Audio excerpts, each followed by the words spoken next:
नमस्कार, आप सभी का हमारे YouTube चैनल में हार्दिक स्वागत है। महान भारतीयों के ऊपर जो हमने सीरीज की शुरुआत की थी, उसी श्रृंखला में अगले वीडियो के साथ हम प्रस्तुत हैं और इसके तहत हम जिस महान शख्सियत की जीवनी पढ़ेंगे उनका नाम है विश्व कवि रविंद्रनाथ टैगोर। तो आइए शुरू करते हैं। युगों के दौर में हजारों वर्षों की साधना के पश्चात किसी देश अथवा जाति की अपनी आत्मा का सर्वोच्च साकार रूप देखने को मिलता है।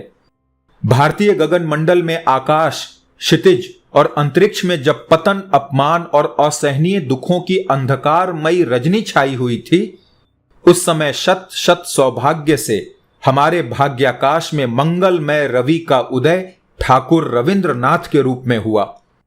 उन्होंने अपनी असाधारण प्रतिभा और भावावेग से देश और जाति के संकीर्ण बंधनों को छिन्न भिन्न कर विश्व के महामानव की वंदना की। मानव की तड़पती हुई आकांक्षाओं को उन्होंने भाषा प्रदान की। पद दलित मानव की बुझती हुई आशा को छंदों में ढाला और उसके पश्चात आनंद को हृदय की अंधेरी कंदरा से निकालकर संगीत की सहस्त्र धाराओं में मिलाया। मानव महत्व के इस चिर जागृत पुरोहित ने देश देशांतर में भ्रमण करके मानवता को दानवी शक्तियों से छुटकारा पाने की अमर वाणी सुनाई।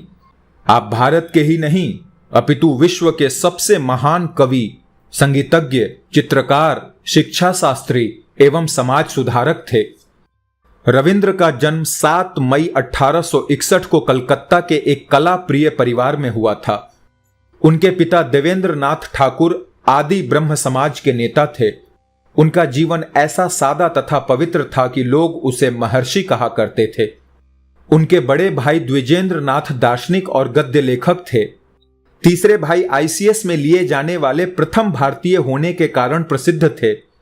इस प्रकार एक प्रख्यात परिवार में रविंद्र का जन्म हुआ था। छोटी अवस्था में ही आप मातृ प्रेम से हीन हो गए थे। बाल्यावस्था से ही रविंद्र को प्रकृति से प्रेम था। वे रीति रिवाजों की तनिक भी परवाह न करते हुए स्वतंत्र स्वभाव के स्वामी थे। उन्होंने अपने प्रकृति प्रेम के संबंध में स्वयं लिखा है, मुझे हर सवेरा सुनहरी किनारे वाला लिफाफा सा प्रतीत होता था, जो मेरे लिए कोई अनसुना समाचार लाया हो। बाल्याकाल में आपने प्रकृति से अपना संबंध स्थापित कर लिया था। आप न घर पढ़ाने वाले शिक्षकों की सुनते थे और न विद्यालयों से ही प्रेम करते थे। इसी बीच नगर में छूत और फूट पड़ने के कारण आपको बोलपुर गांव में भेज दिया गया। वहां जाकर आपके जीवन में अपूर्व परिवर्तन हुआ। आप गांव भर का भ्रमण करके गरीब लोगों से मिलते जुलते और उनके सुख दुख में सहयोग करते थे। प्रकृति के संगीत में आप अधिक से अधिक रत रहा करते थे। वहां उनमें अपने भाव प्रकट करने की प्रबल प्रेरणा उत्पन्न हुई। उनकी आत्मा से ऐसी कविता का प्रवाह स्वयं ही फूट पड़ा जो सादगी, मधुरता, संगीत और भोलेपन से परिपूर्ण थी। कविंद्र की शिक्षा घर पर ही हुई थी। उनके पिता ने उन्हें स्कूल भेजने का हठ कभी न किया, परंतु आपके संबंधी चाहते थे कि रविंद्र उच्च शिक्षा पाकर कोई डिग्री प्राप्त करें। इसी उद्देश्य से 1877 में आपको इंग्लैंड भेजा गया, किंतु आप वर्ष भर बाद कोरे लौट आए। एक बार पुनः इंग्लैंड भेजा गया था कि कानून पढ़ाएं, किंतु वे पूर्ववत ज्यों के त्यों वापस आ गए। इंग्लैंड से आकर आप पूर्णतया साहित्य में लीन हो गए। 22 वर्ष की अवस्था में रविंद्र का विवाह हो गया। उसी समय पिता ने अपनी जमींदारी की देखभाल के लिए आपको शिलेडा जाने की आज्ञा दी। सभ्यता की परस्पर विरोधी विचारधाराओं से दूर जा पड़ने पर भी शिलेडा के निवास ने आपकी कला को गंभीर बनाने में सहायता दी। वहां प्रौढ़ अवस्था में पहली बार साधारण लोगों से आपका मेलजोल हुआ। वहां आपको जीवन का विविध और गंभीर ज्ञान प्राप्त हुआ। आपने अपनी कई उत्तम कहानियों की रचना इसी काल में की थी।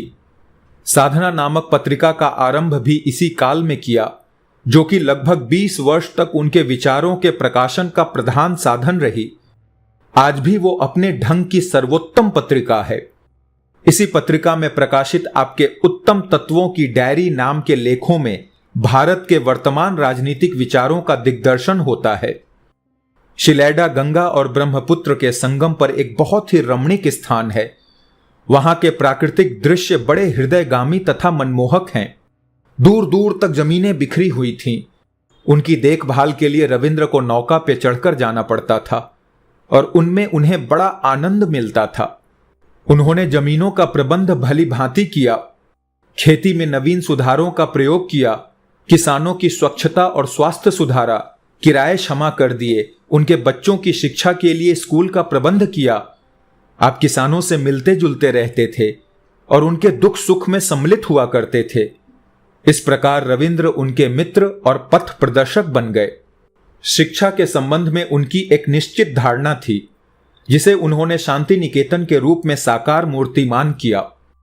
शांति निकेतन उन गिनी चुनी भारतीय संस्थाओं में से एक है जिनमें प्राचीन भारतीय संस्कृति को वर्तमान आवश्यकताओं के अनुकूल बनाकर पूर्ण शिक्षा पद्धति से आधारशिला बनाया गया है। ये वो संस्था है जहां पर कविंद्र ईश्वर, प्रेम और कला के आदर्शों द्वारा छात्रों को उन्नति का मार्ग दिखाया करते थे। वहां के बच्चे प्रकृति माता की गोद में खेला पढ़ा करते हैं। वहां के स्नातक अपनी सादगी, पवित्रता, धार्मिकता, प्रकृति प्रेम और देशभक्ति के कारण प्रसिद्ध हैं। उनमें पूर्व और पश्चिम दोनों की सभ्यताओं के सर्वोत्तम गुणों का मेल होता है। उनमें पूर्व का भक्तिपूर्ण रहस्यवाद और पश्चिम की शांत यथार्थता पाई जाती है। उस संस्था की कार्य प्रणाली यही है। 1902 में रविंद्र पर आपत्तियों का पर्वत टूट पड़ा। उनकी पत्नी का देहांत हो गया। उन्हें चिंताओं ने आ घेरा। संसार अंधकार पूर्ण दिखाई देने लगा। वे अपने पुत्र और क्षय रोग से पीड़ित पुत्री को लेकर एकांत सेवन के लिए पहाड़ियों पर चले गए। वहां उन्होंने अपनी पत्नी की स्मृति में अत्यंत करुणाजनक और कमनीय कविताएं लिखीं, जो स्मरण में संकलित हैं। उसके पश्चात माली चंद्रकला और गीतांजलि की रचना हुई। इसके अनंतर रविंद्र रुग्ण हो गए और उन्हें विदेश जाने की सलाह हो गई। 1921 में वे इंग्लैंड के लिए चल पड़े। उनका यश उनसे पहले ही वहां पहुंच गया था। वे जहां भी गए वहीं उनका उचित स्वागत हुआ। उन्होंने अमेरिका में वर्ष भर रहकर माली और चंद्रकला का अंग्रेजी में अनुवाद प्रकाशित कराया। अगले वर्ष जब उन्हें गीतांजलि पर नोबेल पुरस्कार मिला, तब संसार ने उनकी महान साहित्यिक प्रतिभा को पहचाना। 1914 में भारत सरकार ने उन्हें सर की उपाधि द्वारा सम्मानित किया, किंतु 1919 में जालियांवाला बाग में जब सरकार द्वारा बर्बरतापूर्ण नरसंहार किया गया, तो उन्होंने अत्यंत जोरदार शब्दों में सरकार के अत्याचार की निंदा करते हुए विरोध प्रकाशन के रूप में सर की उपाधि का परित्याग कर दिया। रविंद्र ने भारतीय राष्ट्र निर्माण के लिए चहुमुखी प्रयत्न किया। एक सच्चे समाज के लिए उन्होंने कहा था, जब तक हम स्त्रियों और अछूतों को साथ न ले गए, तब तक हमारा विकास अधूरा रहेगा। कारण, जब हम ऊंचे चढ़ेंगे तब वे नीचे से पांव पकड़कर हमें भी नीचे की ओर खींच लेंगे, क्योंकि सशक्त के लिए अशक्त और निर्बल उसी प्रकार खतरनाक है जिस प्रकार हाथी के लिए बालू। वे प्रगति में सहायक नहीं होते, क्योंकि वे विरोध नहीं करते, वे केवल पतन के नीचे उतार लाते हैं। स्वतंत्रता के वे पूर्णतया समर्थक थे। उन्होंने समय समय पर भारतीय स्वतंत्रता का खुले शब्दों में समर्थन किया था और विदेशियों की कड़ी से कड़ी आलोचना करने से नहीं चूके थे। रविंद्रनाथ का व्यक्तित्व बड़ा प्रभावशाली था। वे अपने लंबे रेशम से केशों, लहराती हुई दाढ़ी और ऊंची पतली काया के कारण प्राचीन भारत के ऋषियों के समान जान पड़ते थे। उनका स्वभाव धार्मिक, विशाल हृदय और विचार उदार थे। आपत्ति के समय वे प्रभु इच्छा के सम्मुख शांति पूर्वक शीश झुका दिया करते थे। उनका जीवन सभी के लिए आदर्श और अनुकरणीय जीवन था।